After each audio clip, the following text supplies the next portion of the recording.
जय श्री राम मित्रों, आप सबका स्वागत है हमारे YouTube चैनल SSP भक्ति 9 यानी सत्य सनातन भक्ति 9। वीडियो को शुरू करने से पहले आपसे निवेदन है, हमारे YouTube चैनल को सब्सक्राइब करके बेल आइकॉन को दबाने की कोशिश जरूर करें ताकि हमारे चैनल पर आने वाले नए वीडियोस के नोटिफिकेशन आपको सबसे पहले मिले। तो दोस्तों, आज का हमारा टॉपिक है केदारनाथ ज्योतिर्लिंग। यूं तो बाबा भोले यानी केदारनाथ महादेव के विषय में कई कथाएं हैं, पर आज हम उनमें से कुछ महत्वपूर्ण कथाओं पर चर्चा करेंगे। स्कंद पुराण के अनुसार एक बार केदार क्षेत्र के विषय में जब पार्वती जी ने भगवान शिव से पूछा, तब भगवान शिव ने उन्हें बताया कि केदार क्षेत्र उन्हें अत्यंत प्रिय है। वे यहाँ सदा अपने गणों के साथ निवास करते हैं। इस क्षेत्र में वे तब से रहते हैं जब उन्होंने सृष्टि की रचना के लिए ब्रह्मा जी का रूप धारण किया था। इस प्रकार एक और कहानी प्रचलित है।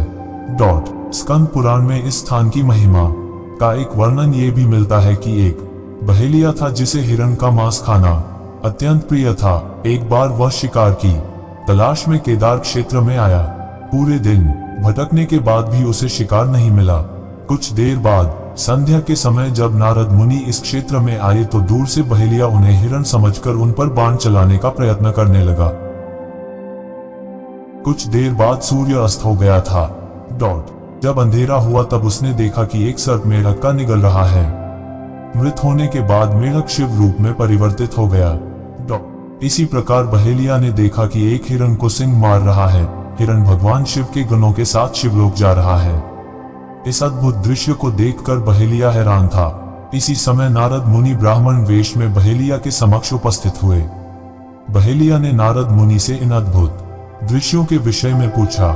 नारद मुनि ने उसे समझाया कि यह अत्यंत पवित्र क्षेत्र है। इस स्थान पर मृत होने पर सभी जीवों को मुक्ति मिल जाती है। इसके बाद बहेलिया को अपने पाप कर्मों का स्मरण हो आया कि किस प्रकार उसने पशु पक्षियों की हत्या की है। बहेलिया ने नारद मुनि से अपनी मुक्ति का उपाय पूछा। नारद मुनि से शिव का ध्यान करने के लिए कहा। बहेलिया केदार क्षेत्र में रहकर शिव उपासना में लीन हो गया। मृत्यु पश्चात उसे शिवलोक में स्थान प्राप्त हुआ। केदारनाथ ज्योतिर्लिंग की कथा। केदारनाथ ज्योतिर्लिंग की कथा के विषय में शिव पुराण में एक और घटना वर्णित है कि नर और नारायण नाम के दो भाइयों ने भगवान शिव की पार्थिव मूर्ति बनाई और उनकी पूजा एवं ध्यान करने लगे। इन दोनों भाइयों की भक्तिपूर्ण तपस्या से प्रसन्न होकर भगवान शिव इनके समक्ष प्रकट हुए और भगवान शिव ने इनसे वरदान मांगने के लिए कहा। तो जन कल्याण की भावना से इन्होंने शिव से वरदान मांगा कि वह इस क्षेत्र में जन कल्याण हेतु सदा वर्तमान रहे। इनकी प्रार्थना पर भगवान शंकर ज्योतिर्लिंग के रूप में केदार क्षेत्र में प्रकट हुए। केदारनाथ से जुड़ी पांडवों की कथा। शिव पुराण में लिखा है कि महाभारत के युद्ध के पश्चात पांडवों को इस बात का प्रायश्चित हो रहा था कि उनके हाथों उनके अपने भाई बंधुओं की हत्या हुई है। वे इस पाप से मुक्ति पाना चाहते थे। इसका समाधान जब इन्होंने वेद व्यास जी से पूछा तो उन्होंने कहा कि बंधुओं की हत्या का पाप तभी मिट सकता है जब शिव इस पाप से मुक्ति प्रदान करेंगे। शिव पांडवों से अप्रसन्न थे, अतः पांडव जब विश्वनाथ के दर्शन के लिए काशी पहुंचे तब वे वहां प्रत्यक्ष प्रकट नहीं हुए। शिव को ढूंढते हुए तब पांचों पांडव केदारनाथ पहुंच गए। पांडवों को आया देखकर शिव ने भैंस का रूप धारण कर लिया और भैंस के झुंड में शामिल हो गए।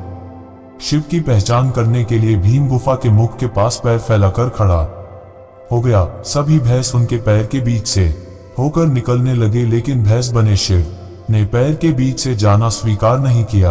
इससे पांडवों ने शिव को पहचान लिया।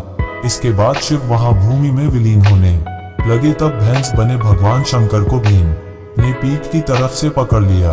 भगवान शंकर पांडवों की भक्ति एवं दृढ़ निश्चय को देखकर प्रकट हुए तथा उन्हें पापों से मुक्त कर दिया। इस स्थान पर आज भी द्रौपदी के साथ पांचों पांडवों की पूजा होती है। यहाँ शिव की पूजा भैंस के पृष्ठ भाग के रूप में तभी से चली आ रही है। तो दोस्तों, आज के लिए बस इतना ही। मिलते हैं हमारी अगली वीडियो में, तब तक के लिए जय श्री राम, हर हर महादेव।